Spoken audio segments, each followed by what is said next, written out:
This episode is brought to you by America's Rehab Campus. Get on the road to recovery with the best rehab in beautiful Arizona. Dial 1-833-272-7342. That's 1-833-ARC-REHAB. Ladies and gentlemen, you are now tuned in to the Arcast. What is going on, everybody? Thank you so much for joining us again. This is the Arcast. My name is Buddha. And today we got something a little bit different for you. Before we get started, I want to give a huge shout out to Ray. I'm sure you guys have heard his story. You know, we've had him on here a couple times, episode 1, episode 50. You know, but he introduced me to this book called Not in Vain. Over 160 real life stories of mothers sharing their journey through their child's life and loss due to the drug pandemic. It touched my heart, man. And I ended up doing my research. Found the woman who put this book together. Her name is Bobby Zemer. Bobby, I want to give you a huge shout out. Thank you for your patience. I know you've been waiting on this episode, but this needed to get done when the time was right. And I'm also going to go ahead and share the synopsis of this book in the show notes of this episode and all of the episodes that we do from the Not in Vain series. So that way you guys can understand whenever you see an episode of the Arcast that says Not in Vain in capital letters before the episode title, you know what it's about, you know, and I feel like this is very important for us to talk about. It's a very hard subject to talk about, but you know, when we're in the middle of our addiction, when we're in the middle of using, it's not just us that we affect everybody around us. We affect our family, we affect our friends and everything that happens, especially with the loss. And I think it's important for us as people working in this industry and those in recovery and those that are trying to do better with their lives, for us to see it from all different aspects. So today, I actually have a mother in the studio with me who has her son's story in this book. We're going to go over all of the things that she experienced, and I'm honored to have her in here to share her son Michael's story. Ladies and gentlemen, give it up to Miss Roxanne. A little round of applause right there. Good morning, Miss Roxanne. How are you? Good morning. I'm good. Thank you so much for coming. I read your story a few days ago. I had read it before, but I wanted to read it again. So how did you and Bobby even connect? I'm just curious, you know, with the Not in Vain group. I know she's from Ohio, I believe. How did this come to fruition? There's a group on Facebook called Not in Vain that I was actually made aware of through a good friend of mine. She also lost her daughter through an overdose.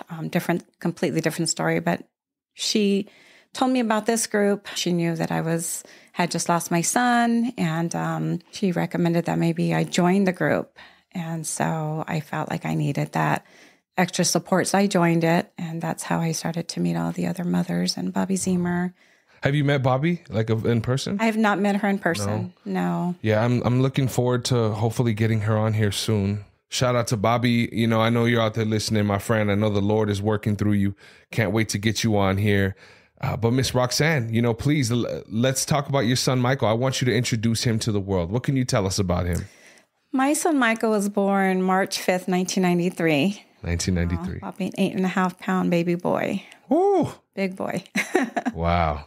And you guys have always lived here in Tucson? Yes. And how was he as a little boy? I'm sure he was so sweet. Was he a little travieso? He was a little travieso. Yeah. He was very advanced. He started walking at 7 months. He was a big baby, very, very observant. He was into everything, a travieso, but he was a good boy. He was a good baby. My firstborn, so, you know, brand new mom. I was just in awe of him. Oh, yeah, for sure. And they're so sweet when they're young, too, little babies, you know, and then they grow up.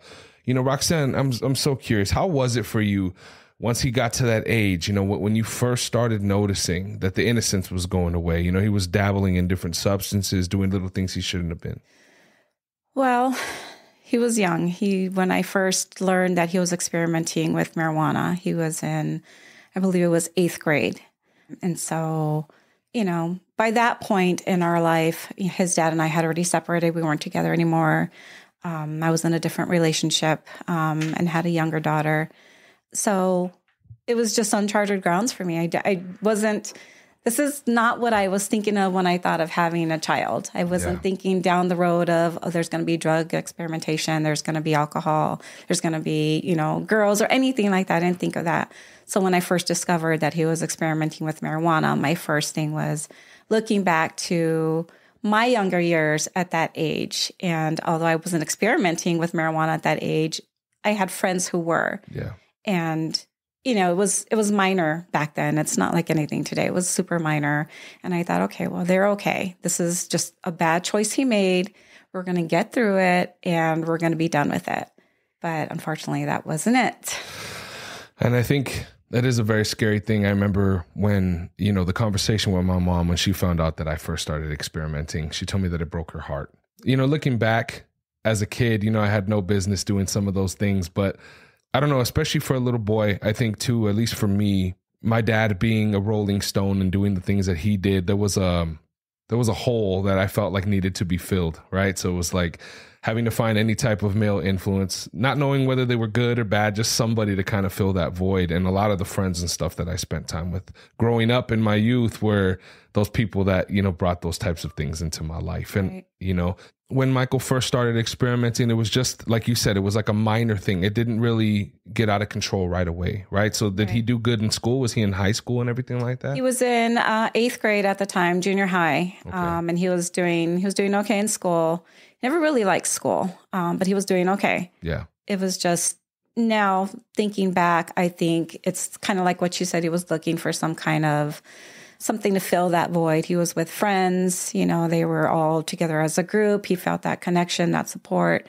He had people that he, could be himself with, so to speak. It was different with me. I was his mom and he was more of mama's boy. And he always just, that chokehold he had on my heart was just, I wish I could have been stronger then. Maybe knew more about.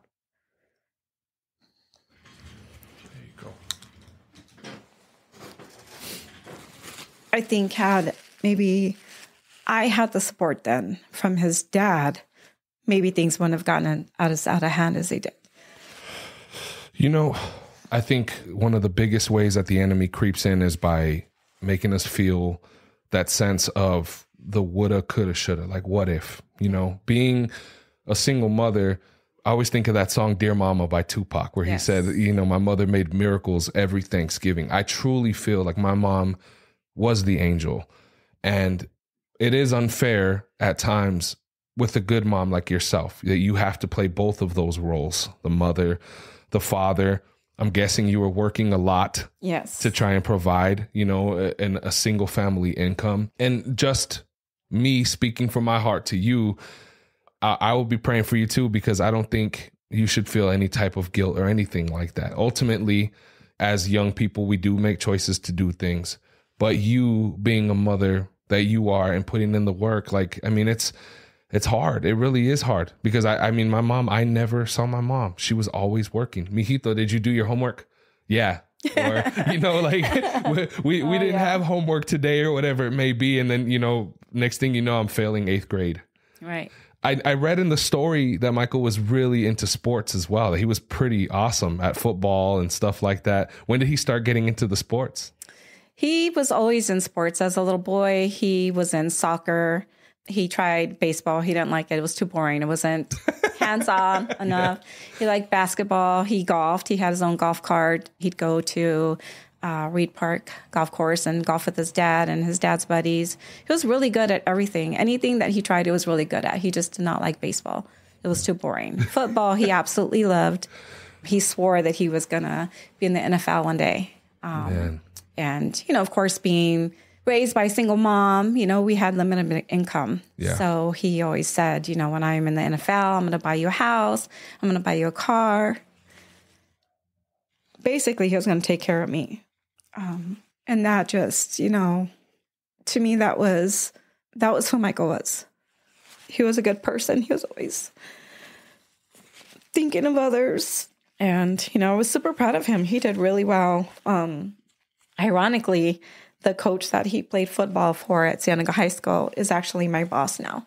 Really? He's my boss now. So, and it's kind of cool because it feels like there's still that connection, even though my son is gone. I can't explain it. It's just because I knew that Michael loved football so much. And Coach Hasse, my boss, was his coach at the time. And so working side by side with him just kind of feels like, in some essence, my son is still here. He's still, which I know he's always here. He's always with me. I know that. I can feel him all the time. He was just, full of heart. And it's just very unfortunate that he wasn't able to, live out his life the way that he hoped, the way that I had hoped, because obviously I had hopes and dreams for him. Every parent has hopes and dreams for the kids. They want the best for them. And being a single mom at the time, coming across these challenges were very challenging for me because I didn't know what I was supposed to do. I didn't know what the right thing was. I was raised in a single family household myself with just my mom. So I didn't have, the mom and dad in my house growing up to know, okay, well, I knew better than to do this because my dad's going to get me or my mom's going to get me. So it was just me trying to figure it out as I went, and at the time, when I first discovered that my son was experimenting with marijuana, I was working full time and also going to real estate school at night. Oh, man. Because I wanted to be able to provide better for my kids. So that was rough. And even though it was a short time that I was doing that, I feel like that's kind of when this progressed because I wasn't home. Yeah. My sister was staying with us at the time and she was helping out with my kids so that I could go to school at night. And aside from that one instance in middle school, he did good. He was good in school. He dabbled again another time I discovered. And by that point, I had been working at my job long enough. I had already finished real estate school. I got my real estate license. I wasn't selling homes or anything like that, but I was getting commissions from my work and had built my credit up enough at the time. And I said, okay, we're going to move away from here. I blamed the neighborhood. I blamed the kids. I blamed the area that we were. We were on the north side. There's a lot of upper class families, kids who get allowances. I couldn't afford to give my kids allowance. So I blamed the fact that, okay, well, I'm not giving him money to buy this stuff. So obviously he's getting it from somewhere. He's getting it from his rich friends. So I thought, okay, if I move us out of this neighborhood, we're going to fix this problem. He's going to be better. He's going to do better. He's going to make better choices. He's going to find better friends. So I bought a house in Rita Ranch that we're away from everybody. I mean, we were away from my family. We were away from my friends, his friends, everything we had always known. Moved to Rita Ranch. And for the most part, for about the first year, he did really well. He adjusted to school. He was in football. He was doing really well. And then, of course, he got mixed up with another crowd that he just kind of slid into. They were his little homies, I guess you can say. They were hanging out. They were getting high. They were drinking. To my knowledge, he had never drank before, but I knew that he was drinking. And shortly after that is when things really spiraled out of control. Did his academics and things start suffering as well? Absolutely. Yeah. He was no longer eligible to play football. His grades were slipping. He was getting in trouble at school. He'd show up to dances high, or he'd get caught, drinking in the bathroom with his buddies. So he'd get suspended from school. And of course, he's home, suspended from school. I'm at work. So he's got more free time. Yeah. It's almost not even a punishment. It's not a punishment. And this is the tricky thing about addiction that I for anybody who's listening that doesn't have experience with it or hasn't really experienced it in their life. I always think back to when my dad was using. The love that you have in your heart for family members and stuff sometimes, unfortunately, is not stronger than the addiction is. And I remember, my dad, the person that he is when he's not using, was the most kindest, sweetest, loving person in the world. I apologize if my dad, I don't think he'll ever listen to this episode, but when he was using, he was the most manipulative. And there was a time where he even took money from one of my buddies who was staying at the house with me. He had his wallet there, and my dad took the money out of his wallet. And I always go back to that, for any family member, anyone who's experiencing these things from a child, I feel like it's not really them. When they're in the middle of that addiction, there's something that takes over. Would you agree with that? Absolutely. So the reason why I said all that was because of how you said his love for sports was. He loved football. He had a goal. He had things in mind. But at this point, from what you're saying, it almost seems like the addiction was starting to take control at that point. Right. How did your guys' relationship start to change after that? There was a strain on our relationship, but for some reason, I don't know what it was. I don't know if it's a mom and son thing. He got his way with me, and it wasn't intentional. He had that chokehold on me. It was on my heart all the time. He used to get away with, my other daughter says, he got away with everything. He was just such a sweet kid. He was such a sweet person. And I never wanted to see the bad in him because I always wanted to give him the benefit of the doubt. I never experienced or experimented with drugs. I tried marijuana once. I never liked the dumb feeling. I didn't like it. I tried cocaine once, and that was only because I was forced to, and I didn't like that. So I didn't quite understand what was happening with my son. I always felt, okay, well, if you didn't want to do it, you wouldn't be doing it. So I'd have my talks with him. I try to, do the stern mother thing and tell him, Mijito, look, you're not a bad person. You're making bad choices. And if these are the things that you want in life, you want to be in NFL, you want to go further on in life, you have to start making different choices. And you need to start, either getting rid of your friends, finding new friends, or learning how to say no. And again, at the time, I'm not really knowing what I'm talking about. I'm saying what I think I'm supposed to be saying as his mother to try to help give him guidance. And for a while, he was doing good. It wasn't until after my son passed away that I discovered that one of his girlfriends had introduced him to pills. I didn't even know about the pills at the time. All I knew about was he was experimenting with marijuana and alcohol. Never once in my wildest dreams did I ever imagine he was experimenting with pills. Ironically, this girl in recent years, she's now clean from what I understand. Good for her. But she kind of set the pathway for destruction. I hold a lot of blame to her, even though I probably don't have the right to blame her. She was suffering as well. She was battling her own demons, her own addiction. But he was my baby. Yeah. And he just changed. He changed a lot. He started getting... he never displayed anger. He never was the person who would lose control and lash out at mom or sister or anything like that. He was always, very respectful of us. And little by little, that started changing. He started becoming defiant. He didn't want to follow the rules. One of the times he was on suspension, I happened to come home work early one day, and he was in the backyard with some buddies, and they were getting high. They were drinking. I was livid. I'm like, okay, this is it. Now you have to lash out with this tough love. You need to give him some ultimatums. And I thought, okay, if I come off strong and I be the mom, like, look, you're going to get your shit together because you're living under my house, my rules. Mm-hmm. You need to get it together. This is not okay. I kicked all his friends out. I'm like, this is not okay. Like, what do you think you're doing? Little changes like that started, and I didn't really think about it at the time. It's not until, after my son has passed that I've looked back to all these things, because I was questioning, well, did I do the right thing in this situation? Should I have said this in that situation?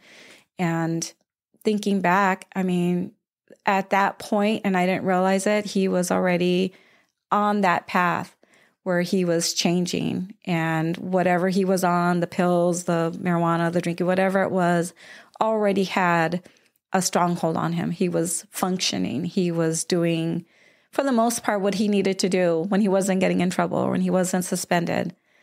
I just never saw it. I was blindsided by it. And I don't know if it was my love for him, my not wanting to believe it, being in denial. Did Michael ever have any positive male influences growing up? Anybody that had come into his life, or anybody that kind of put him under his wing and tried to, as far as like a male goes? Did he ever have that? He did. My youngest daughter's dad was really good with him. He was pulled though, because he had this loyalty to his dad. Yeah. And, his dad wasn't always the best person. He wasn't the father figure that I had hoped he would be. And I still feel to this day, I think if his dad would have been more supportive and someone that Michael knew he could count on regardless, that would have helped things be different. My youngest daughter's dad, he was good with him, and he'd play ball with him. He'd take him places. He'd take him under his wing. He'd go to work with him sometimes and show him how to do things. He used to install solar panels, not solar panels, but the screens. Yeah. So he'd show him how to do that. And Michael really liked that. And I just, it's unfortunate how relationships, they affect kids, and we don't see it at the time. My goal was always to have a positive role model for Michael. I had hoped that would have been the case with his dad, but that was not the case, unfortunately. And I felt like if his dad had been more supportive of me when his son was dealing with the things that he was dealing with, I feel like maybe the outcome would have been different. I don't know. We'll never know. Yeah. But I am glad to at least say that, he did have a positive role model in his life. That person and I, unfortunately, parted ways, and things got harder. I think that was his avenue. He would, talk with him. He was a male figure. He could relate more with him. Our relationship was different. It was a mom and son relationship. So there's certain things sons don't tell their moms, and certain things they don't share with mom that they might share with dad or uncle or, mom's boyfriend or husband or whatever the case may be. But he did. He did have a good person in his life. When the conversations that you and Michael would have, did he ever acknowledge that he had an addiction? Did he ever sincerely make attempts to want to do better and to be clean before he was in the rehabilitation center? No, he never did. He never, I don't know if it was denial on his part. He never admitted to it. And even in conversations later on, he never came out and said it. It wasn't until a week before he passed away was the only time that he ever said, I'm having cravings. He had mentioned that he was on methadone again. And I had asked why, and he says, Mom, I'm having cravings again.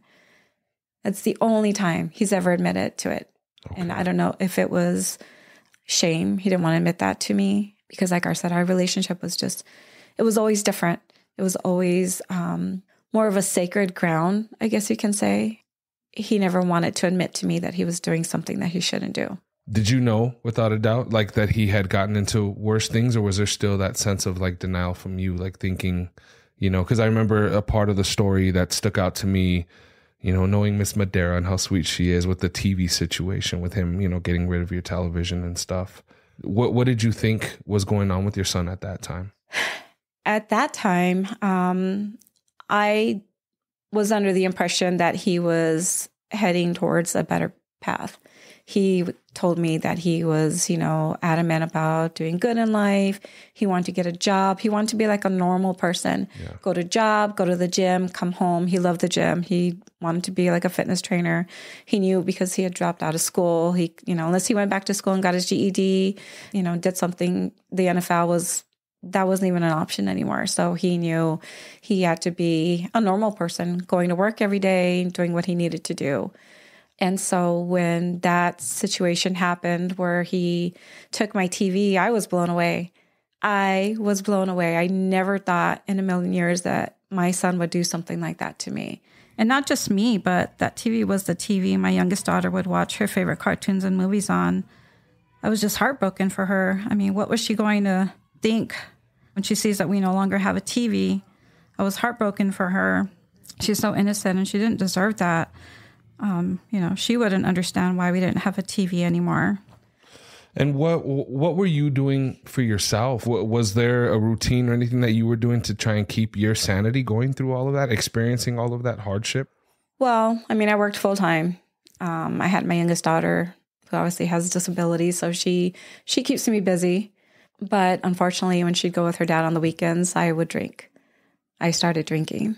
That was my escape. That's just how I would cope. It was hard because I didn't know what to do. I didn't know what the right things were to say to him or to do to help him. I got him arrested.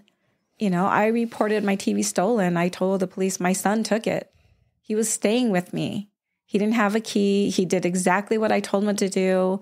If he needed to leave, I said, go out the garage door. He absolutely went out the garage door, but with my TV. So from the moment with him being on methadone, what was the period of time that you guys had kind of, it seemed like there was a bit of a separation there, right? That you had boundaries that you had to put up for yourself. How long was that period? What age was that of Michael? So in 2010 is when things got really bad between us. He was really changing then. He had gotten arrested again. He was on house arrest.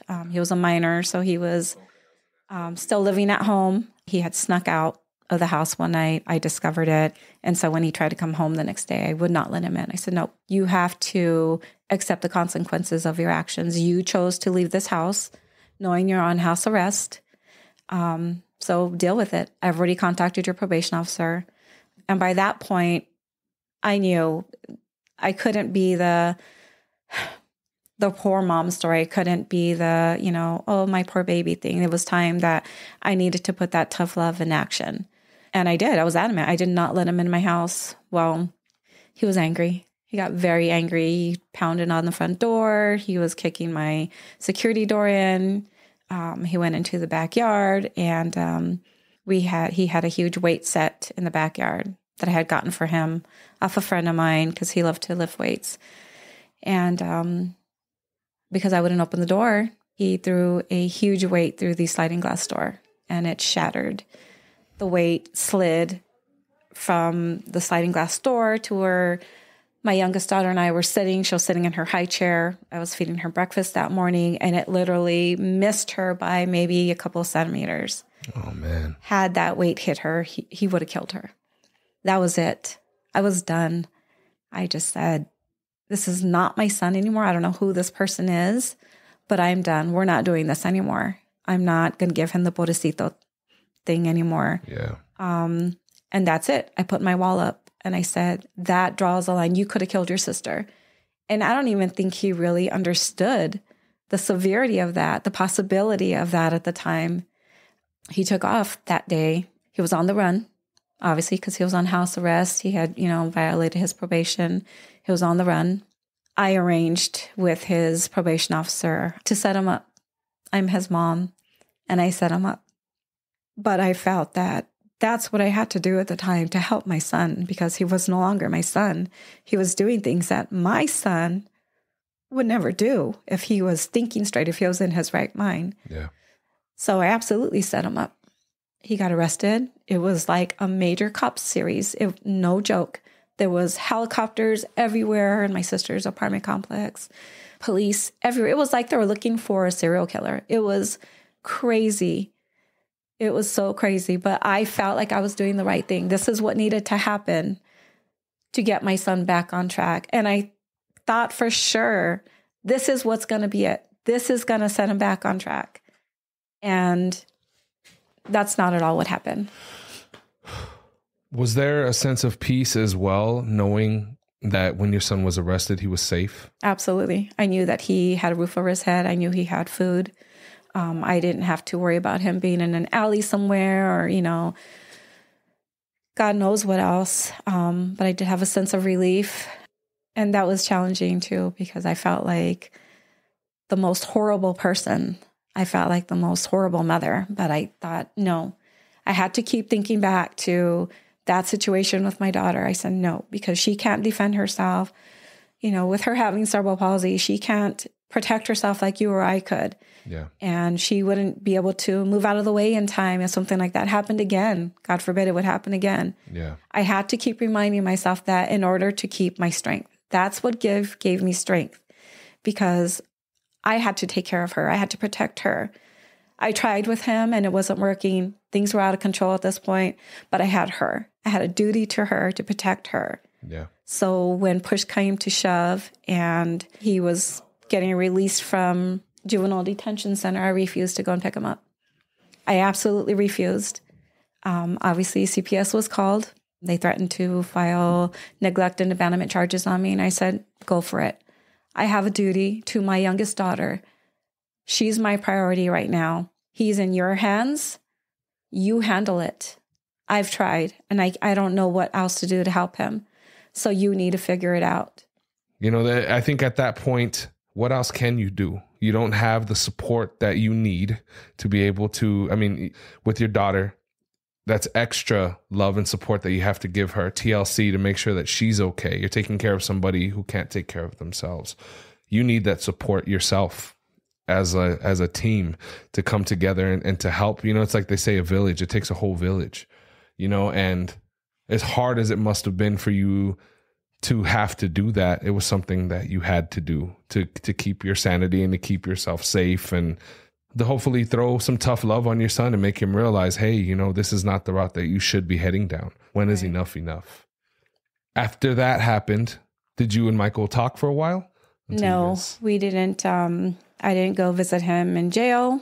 I literally put my wall up, and I was adamant that I was not going to let it down, because I, at that point, felt my soft love was not helping. It was making matters worse. So I basically I made myself tough, and I didn't have any contact with him. He was in jail. I didn't go visit him. I didn't write to him. He would try to call me. I wouldn't accept his calls. That was hard for me. But I kept thinking back to that moment with that weight, and I picture it all the time when I think about it. Absolutely not. He could have killed her.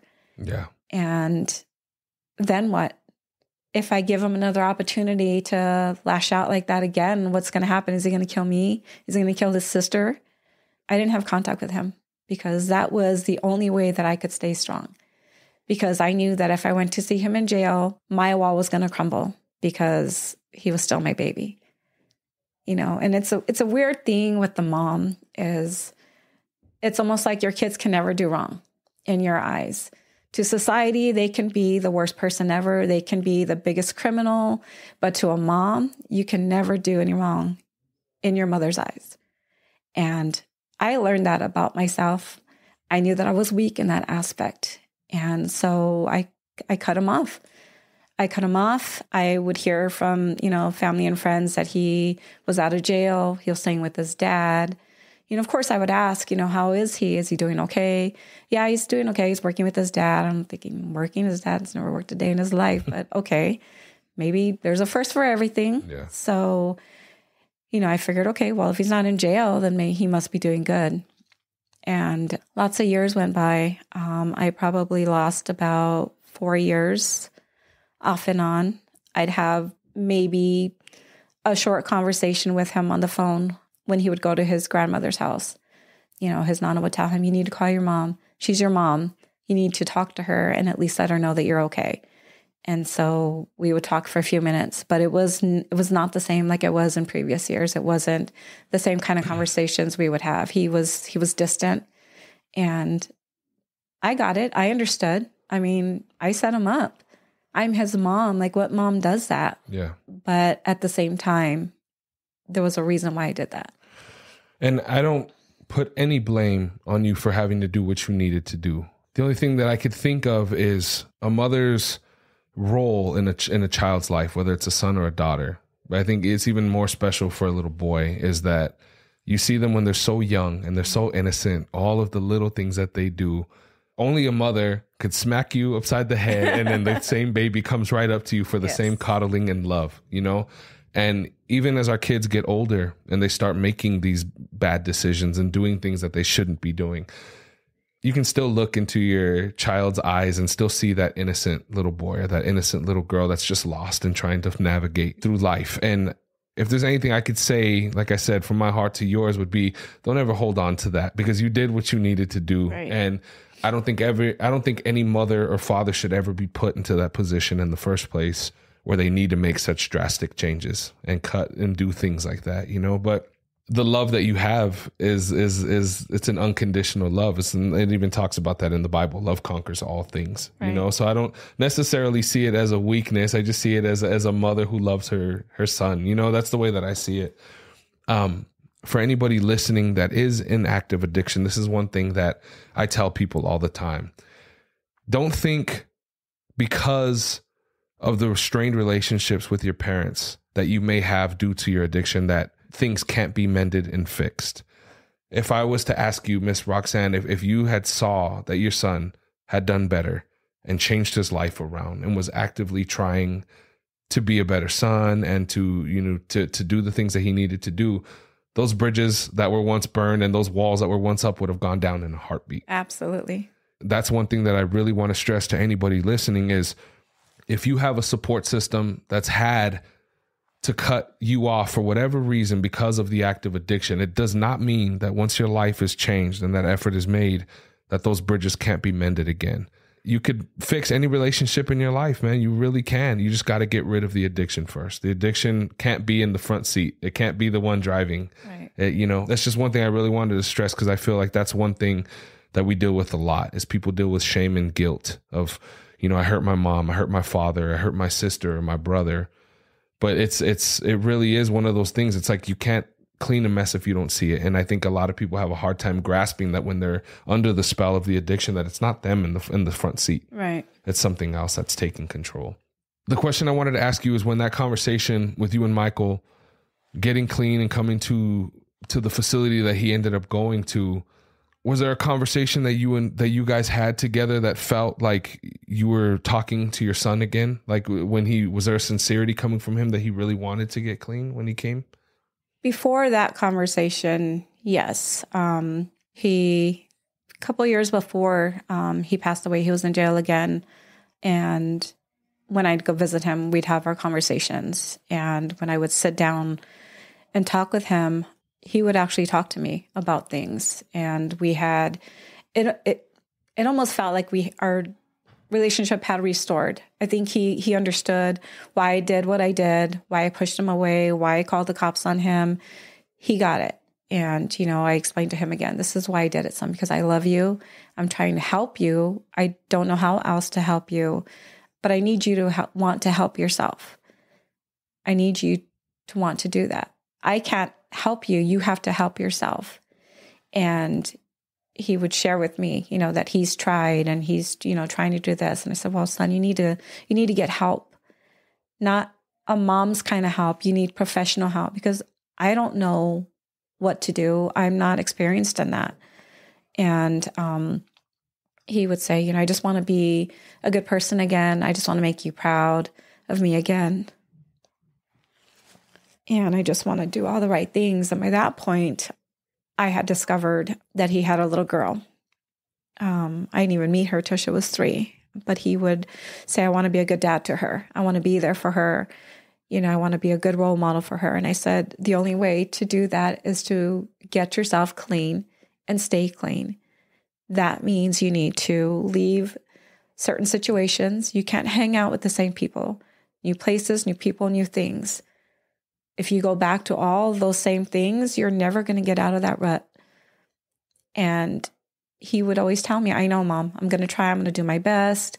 I'm going to really do what I can. I'm going to try to get at least a landscaping job. And of course, with just a GED, he was looking at like very basic jobs, landscaping, cleaning, things like that.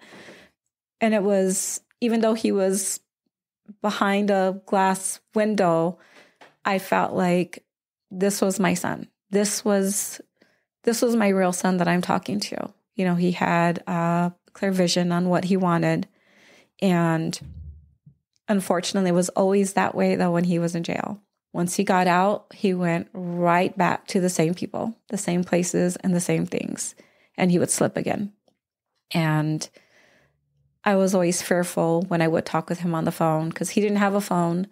So I had no way of contacting him when he's out in the streets or wherever he was. I didn't know if he was, homeless, if he's staying with people. So when I did talk with him, I bit my tongue and didn't ask about anything because I didn't want to push him away.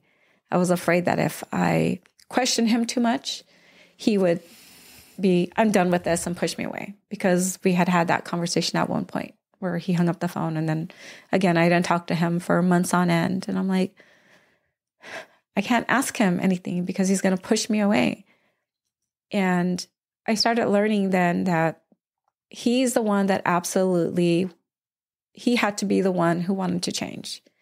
And it was just like a roller coaster. He'd talk, like a normal person. He was Michael when he was in jail because he was sober. And then when he'd get out, It was always, Mom, can you help me with this? And I'll admit, I helped him. I would give him money. He would say he needed money to get an ID because he lost his ID again. Someone stole it from him. Someone stole his clothes. He'd have a backpack full of clothes. I'd buy him clothes all the time, and they disappear. I don't know if he stole them or they were stolen, but I would give him money. I'd give him, $20, $40. He'd say he needed groceries. He needed, shoes. And then I learned that I was actually supporting his habit. I had never thought about that before. And by that point in my life and in his life, I started realizing things a little bit more. And mind you, I had never gone to anybody for professional help or guidance. None of my family and friends, had all the answers. No one bothered to step in and say, this is what you need to do. This is what's happening. My dad, when he was alive, he would give me advice because he had also been an addict. He had, drank a lot in previous years. He had done cocaine, marijuana. So he would tell me, Mahita, it's hard. He has to be the one who wants the help. You can give him all the love in the world, and you should. You're his mom. You should. But he has to be the one who wants to change. And it's just mind-blowing how much addiction changes somebody. Yeah.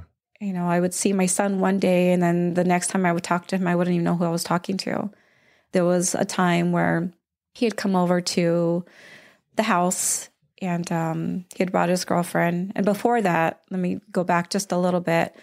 He had just gotten out of another rehab. Actually, he had gotten kicked out of a rehab because he decided he was going to find a girlfriend in rehab.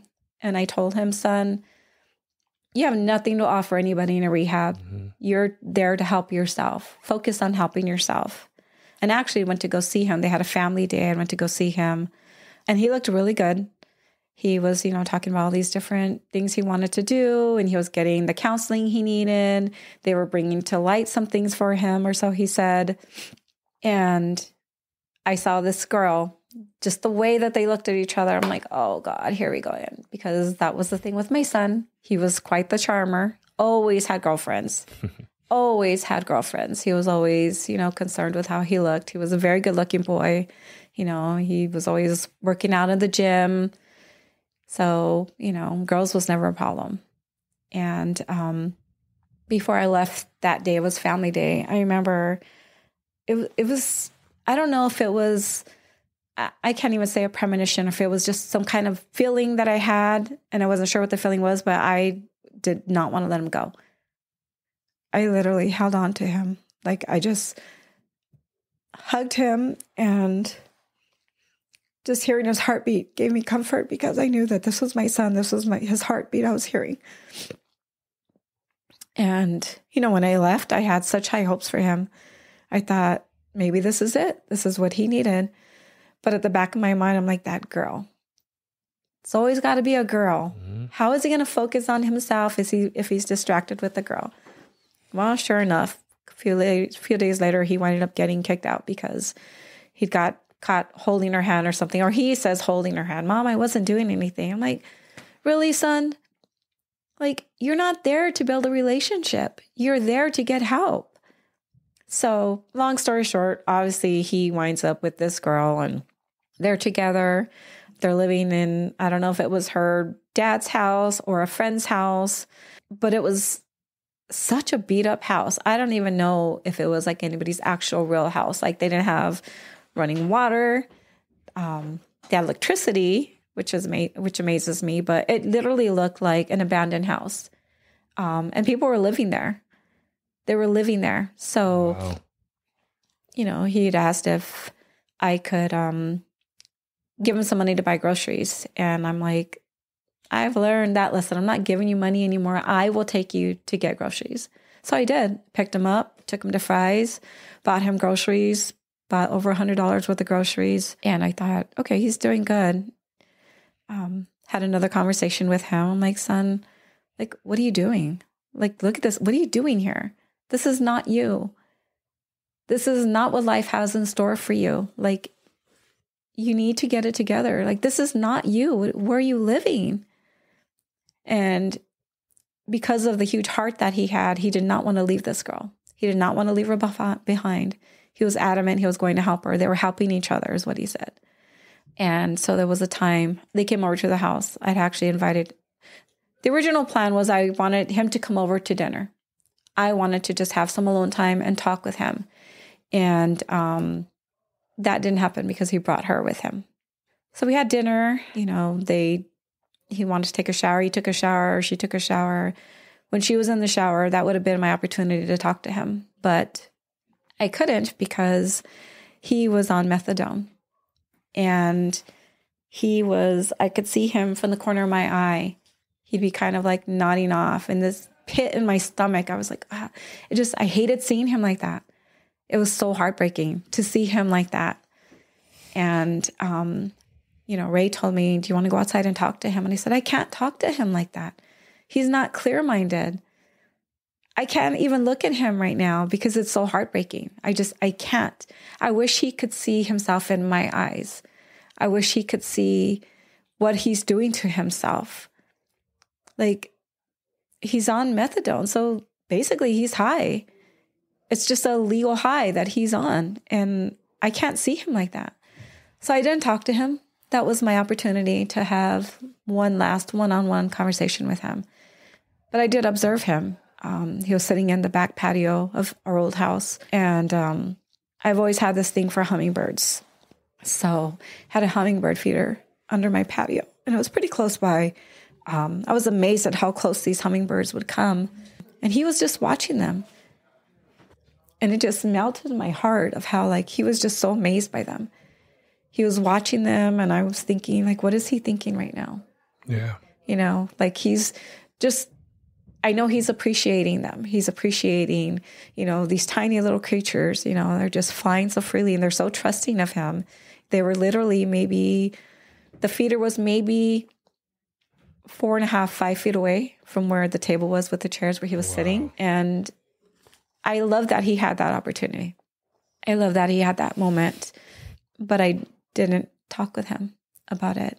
And the next time that I did was when he asked if he could come to my house to stay for the weekend. He claimed that his insurance was cutting him off from this other facility that he was doing really good at. He was going to classes, and he would call me every day, and he would tell me, Mom, I'm doing really good. I'm learning a lot of things.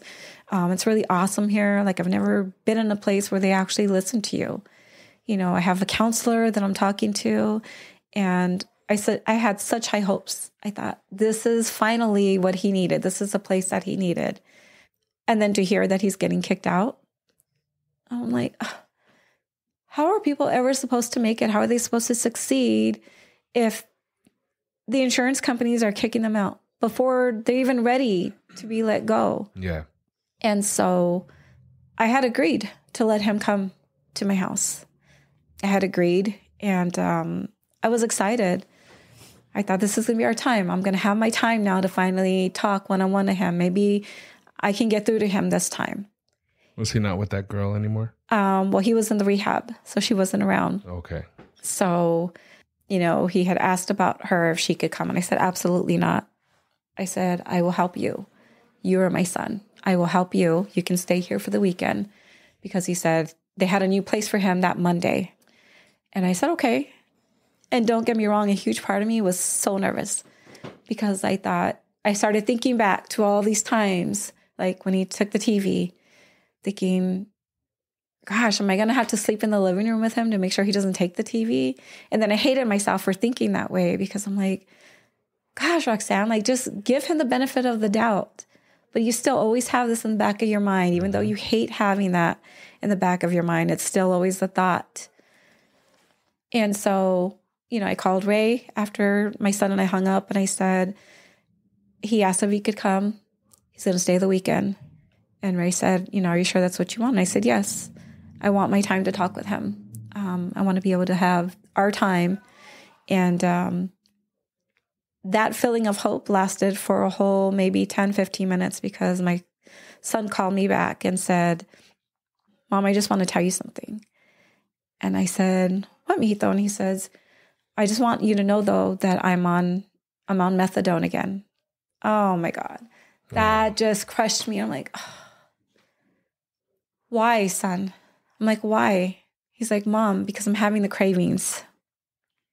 And I'm like, but you were doing so good, because he had been in jail for almost a year. I'm like, you were doing so good. How are you now having the cravings? Were you having the cravings in jail? And so I said, son, I'm sorry. I can't have you here while you're on methadone. So all my hopes and dreams for that weekend just crumbled, because it would be pointless to try to have a conversation with him when his mind is altered. Yeah. And I knew that. And so, I said, I'm really sorry, Mito, but I can't. It hurts me to see you on that. And he's like, I'm sorry, Mom. I really love you. And I said, I love you too, Mito. I just want the best for you. I hope you understand. I hope you're not mad. And then I started worrying, because that's my job as a mom. Where's it going to go then? I said, can I talk to your case manager? Talk to the case manager. And I said, where's he going to go? She says, well, we're working on trying to get him placement. And I said, okay. I said, can you please let me know where he's going to go? And she said, yeah. She goes, well, I'll let you know. And unfortunately, that was the last time I talked to him. 5 days later, he passed away.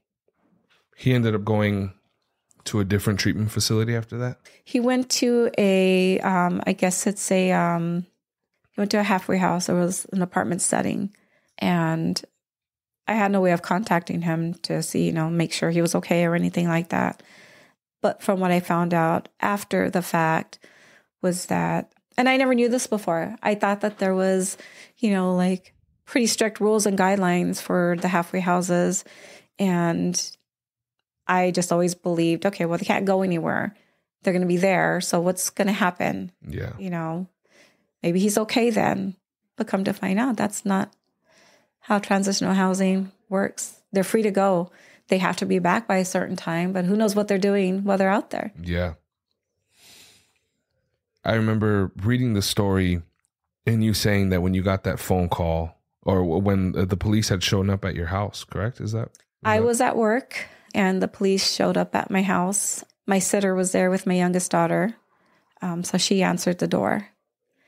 And she called me from her cell phone, on my cell phone, and said that there were 2 police officers there who wanted to talk to me. And I'm thinking, talk to me? Why? And right away, I'm like, I haven't done anything. I'm thinking it's about me. And I'm like, what do they want to talk to me about? What's happening? And she's like, I don't know. So she puts them on the phone. And the officer, asked me if I'm Roxanne. And I said, yes. And he said, is there any chance you can come home right now? And I'm like, I'm at work. What's this about? And he says, well, ma'am, he goes, I really need to talk to you. Is there any way you can come home? Or we can come to you? And I said, well, I don't want you coming to my work. I'm thinking, how embarrassing. I don't want cops coming to my work. Yeah. And I said, well, what is this about? And he goes, ma'am, this is something I really need to talk to you about in person. And I knew. I knew. I asked, is this about my son?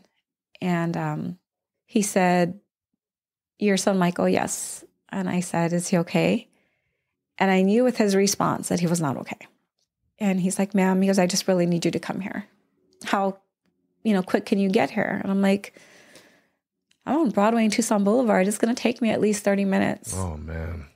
I don't know how I did it, but I got to my house in about 17 minutes. And believe me, I prayed and begged God the whole time. I knew, but I didn't want to believe it. I prayed, just please let him be okay. Just, if he's in trouble again, okay, we'll deal with it. We'll figure this out.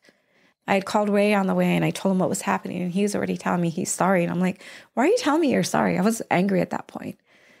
Because I'm thinking the only time people tell you they're sorry is when you've lost someone. I haven't lost anybody. He's fine. He's fine. And I knew, though. I knew. I just didn't want to believe it.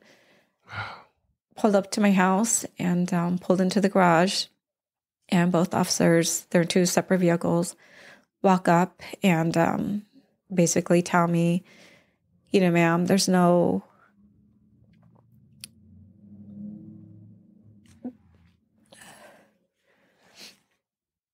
there's no easy way for me to tell you this, but your son is gone.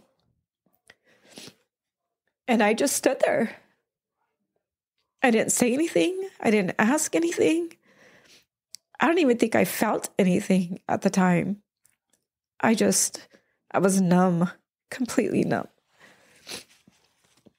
And they, said, he's staying at this place. And when was the last time you talked to him? When was the last time you saw him? And I said, well, last time I talked to him was on the phone last Friday. This was Wednesday. And I said, he was beat. He was going to be going to a different facility. Told him the whole story about the insurance. And that was the last time I talked to him. He had asked if he could stay here for the weekend. And I told him no, because he was on methadone. I didn't want to see him that way. And that was the last I heard from him. And I had no way of contacting him. And so they told me that they had, one of the workers there had found him in the morning about 8:30, and that he was non-responsive and that he was gone by that point. And when I think back now, I was just so numb.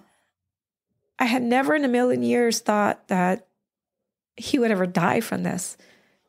Never once did I ever think about that. It was never an option for me. I never imagined that. I just figured he's going to go down this roller coaster time and time again until he finally gets it right. He's going to hit rock bottom, and then he's going to wake up and he's going to realize. Yeah. And things are going to get better. He's going to change his life. He's going to turn it around. He's going to be a dad to his daughter. Never once in a million years did I think that he would pass away from it. That just wasn't a reality for me. But I stood there. I didn't say nothing. I didn't ask anything. I didn't even ask to see him. I regret that now to some degree, because the other degree wonders if I would have been able to handle seeing him that way. Yeah. And it's just crazy how fast things change. And what year was that that this happened? This was June 3rd of 2020. Oh man, in the middle of all the stuff that was going on in the world too. Middle of COVID, yes. Oh my God. I'm so sorry to hear about everything that you've experienced. And it's only been, a couple of years. How important has being involved in a community, especially like talking about Bobby and the Not in Vain, the group of women that she's connected with. How important has that been for your healing as a mother, for everything that you've experienced? It's been extremely important because I didn't feel alone anymore. I didn't feel like I was the only mom going through this. Hearing other moms' stories, a lot of their stories were similar to our story. Some had actually had the means to send their kids to rehab, and the outcome was still the same. I always felt a lot of blame and guilt for doing things that I did and then not doing certain things. It's just like you never know what is the right thing to do. Yeah.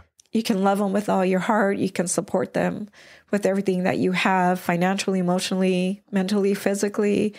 You can have the financial means to help them with the rehab, and you can still lose them. And having that support was extremely helpful for me because I didn't feel alone anymore. Even though I had family and friends and Ray to lean on, they didn't get it. They didn't understand my loss. They didn't understand my journey. They didn't know my son like I knew him. And they didn't know how much the drugs changed my son. And having other moms to talk to and hear their stories and vent to meant the world to me. Because I'll be honest, there were days where I didn't want to live anymore. Because I felt so much blame, all the shoulda, coulda. What if I would have done this? What if I would have said this? What if I would have just let him come that weekend? And again, there was other moms that did let their kids go home. And the mom found them.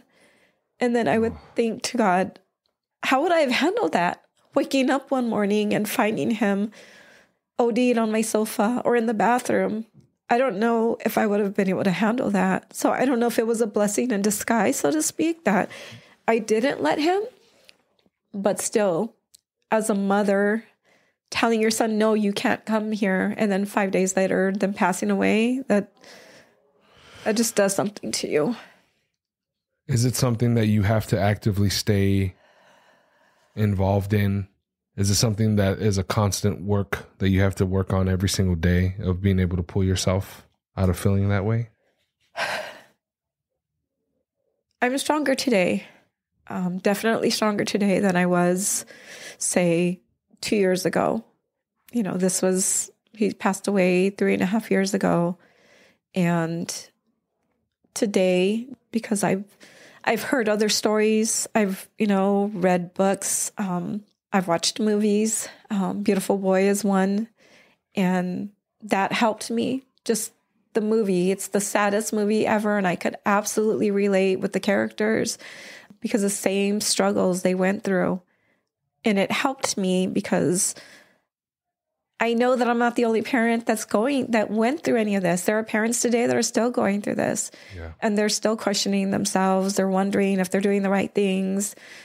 What I have learned now, and I repeat this to myself sometimes, many times a day, is the fact that I didn't cause it. I can't cure it. And I definitely could not control it. Those are the 3 C's that I've learned to appreciate, because I blamed myself a lot for a lot of things, not being a good enough parent. Maybe if I had just sucked it up and stayed with his dad, I would have had at least the father figure there. Maybe if I had been more available, I even, with my younger daughter, because I'm busy with her, I've questioned, not that I regret having her, I absolutely don't, but I question, had I not had her, would I have been a better parent? I would have been more accessible to my son and my older daughter. Maybe things would have been different. But that's not the case, because there are other mothers in those situations. They have the father figure at home. They have the financial means, and they still lost their son or daughter. Yeah. There are some moms that have lost more than one child. I barely made it through losing one, and that's a struggle every day. I just, I'm busy. Thank God I'm busy with my youngest daughter, and I feel like God gave her to me to make me strong to continue, because without her, I don't know that I would have found the strength. She makes me find the strength because I'm busy with her, and I take care of her, because if I don't take care of her, who's going to take care of her? Yeah. So I am stronger today, and I'm grateful for that. I have my son's urn at home. I've talked to him many, many times. I've apologized tenfold to him for whatever it's worth. I felt like I needed to. It was healing for me to apologize for, not knowing all the right answers, and apologizing for failing him as a parent. And I know I did in a lot of ways. I will take that. I will own up to that. I've made a lot of mistakes. We all make mistakes, but knowing that I'm not alone in this world dealing with this helps me. It's unfortunate. I mean, there are so many mothers that have killed themselves because they couldn't handle it. I took a little break from Not in Vain because it was so heartbreaking to me to hear about the moms, who were in such a dark place that they felt the only thing left to do was to end their life. Mm. And that breaks my heart, because I could have been one of them. I absolutely could have been one of them. But knowing the stronghold, I mean, I've got addiction in my family from my great-grandparents. And I'm thankful to God that I know my limits. I knew that if I went back to drinking, that was not going to be good. I didn't want to go down that path. I was already depressed as it was, and alcohol is only going to add to that. So I've refrained from that. I never did drugs, so I didn't have to worry about that. But I really want people to know that it's not our fault. A lot of us moms blame ourselves, dads blame themselves. It's a horrible, horrible disease that I wish did not exist. I wish that, people could find and get the help that they need. I know there's agencies out there that, some of them really don't give a crap. They really don't. And I think what they need to focus on is their main point of being, why they started this organization. They wanted to help people. So stay focused on that. Stay focused on that. Don't make it a money thing. Don't make it an insurance thing. If you see a dog laying on the side of the road, are you just going to leave it there? Or are you going to help it? Same thing with human beings. We all need help. And when you're struggling with addiction, that person really needs help. And it's not just the person battling the addiction, it's the family members, because we walk that journey right alongside with them, not knowing the right things to do. And I have found comfort in knowing that I may not have made all the right choices, but I did the best that I could at the time. It's what I felt was the best at the time. And,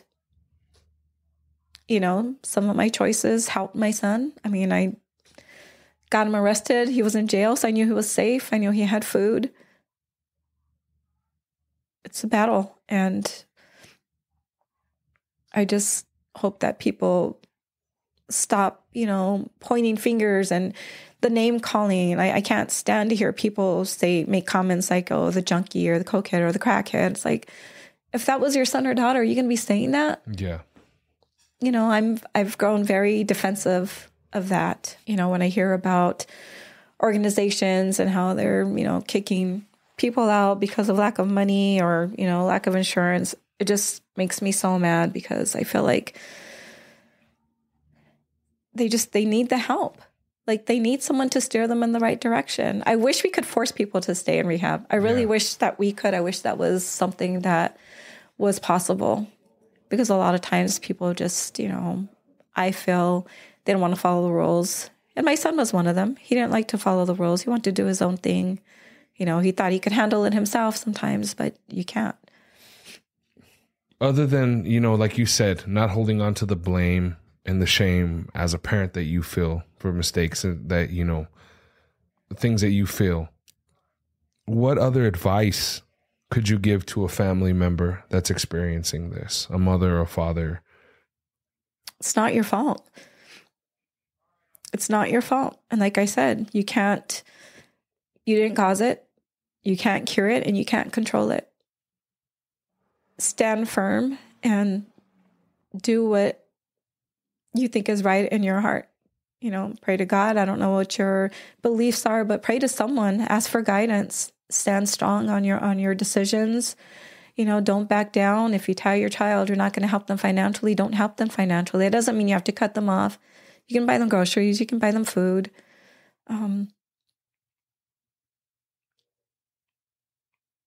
It's very easy to get caught up in the lies, though. You have to remember that your son or daughter is not the same son or daughter that they used to be before the addiction. It's almost like a possession. Your child changes. I don't care what age they are, they change. And you have to keep that in mind. You have to put your blindfolds on and remember that you're not dealing with the same son or daughter that you were when they were 5. You're dealing with someone who's battling a disease. They don't know how to navigate it. And the whole family needs professional help. You need that guidance. I never got that. I was in denial. I didn't think it was that bad. I didn't think it was that serious. And when it did get to the point where it was that serious, it was already too late. It was too far gone down the road. The biggest thing, though, is that we can't blame ourselves. And I guess my last question to you would be, if you could give advice to any sons or daughters out there that have maybe felt like they've burnt those bridges with their family, or that they're just a screw up, they're never going to get better, what would you say to those kids, or what would you say to Michael if he could hear you right now?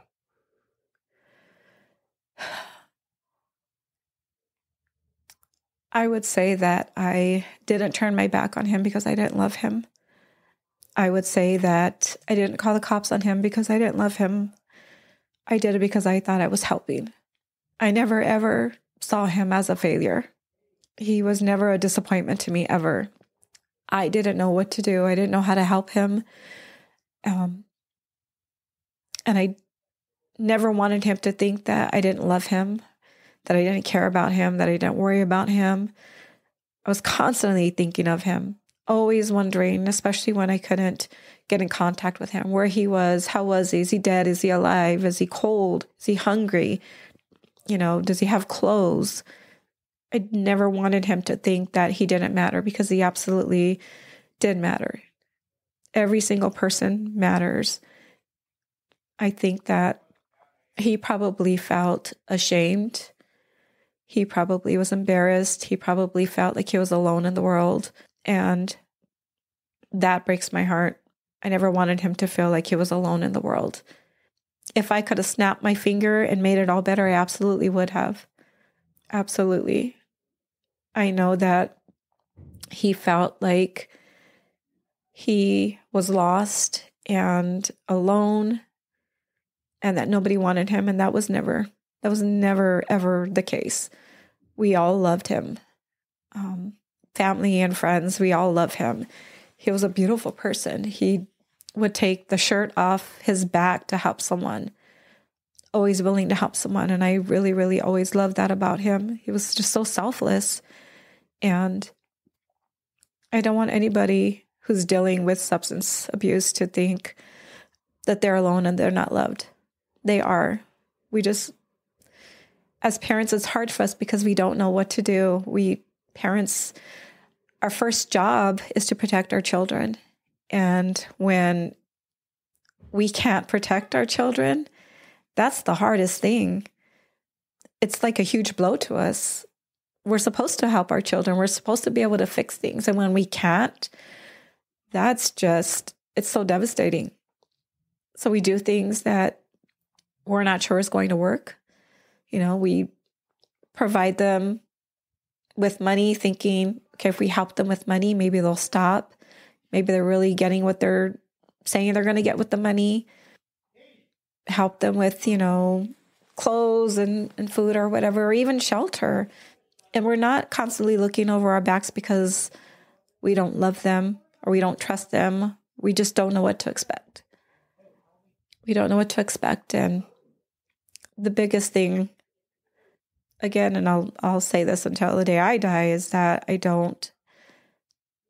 never wanted my son to feel alone. That was the biggest thing. I never wanted my son to feel like he could not be the person he was intended to be. And for others battling addiction, going through recovery, trying to stay on the path of sobriety, I just want you to know that you're not alone. Don't give up. I know it's a struggle. I know that there are often a lot of times that you feel like you're alone and you're a disappointment and you're a failure. You're not. Addiction is a disease, and that's exactly what it is. It's a disease. You need someone to guide you through that. You need someone to help you through that. So whenever you're thinking that no one cares and that you're better off by yourself, that's not the truth. That's the devil talking to you. What you need to remember at all times is that you are loved. You matter. And we as your family, we just want you to be better. We want to help you. Bottom line is we want to help you. My name is Roxanne Maria Rono. My son is Michael Anthony Amado, passed away from an accidental overdose involving fentanyl. I've shared our story in the Not in Vain book, along with hundreds of other mothers sharing their stories as well on their life, love, and loss. Miss Roxanne, I want to thank you very much for coming and for sharing, Michael's story with us and your experience with Michael. And, I hope and pray, for all the listeners, if you guys are, faithful, please bow your head. I just want to say a quick prayer. They say where two or more gather, that the Lord is there. And I truly believe that. I've been in prayer all morning. But dear God, I want to thank you for bringing Roxanne here.